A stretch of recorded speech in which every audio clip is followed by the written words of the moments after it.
suis né avec une malformation du bras gauche. Dès le début, j'ai dû apprendre à m'adapter, même si parfois le regard des autres vis-à-vis de mon handicap me faisait comprendre que je ne pourrais pas réussir à faire certaines choses. Je suis têtu et jusqu'au boutiste et j'ai décidé que j'allais m'adapter pour y arriver. Et je l'ai fait. J'ai réalisé que pour faire certaines choses basiques dans ma vie de tous les jours, il me faut les deux mains. Et John, pour faire les mêmes choses, il doit s'adapter et faire un effort beaucoup plus grand que moi. Mais il s'adapte tellement bien que parfois j'oublie qu'il a un handicap du bras gauche. Et jusqu'au moment où je lui demande de porter une charge lourde ou de m'aider avec le matériel, et là je vois qu'il galère un peu, mais il le fait quand même.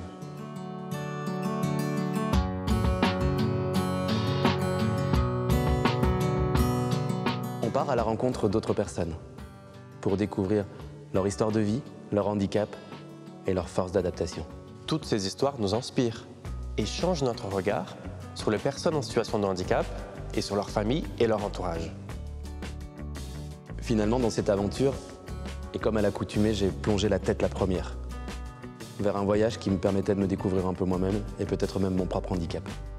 Ce voyage, pour nous, est avant tout une sacrée aventure humaine.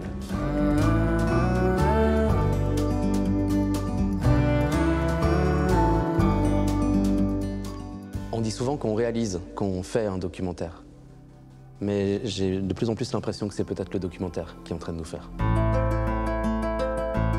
Je ne peux pas m'empêcher de me poser la question de savoir où on en est réellement, malgré les évolutions et les avancées. Est-ce que nous réalisons vraiment toutes les adaptations que les personnes en situation de handicap font pour vivre dans notre société? Quel est ton regard sur la différence? Quel est ton regard sur le handicap?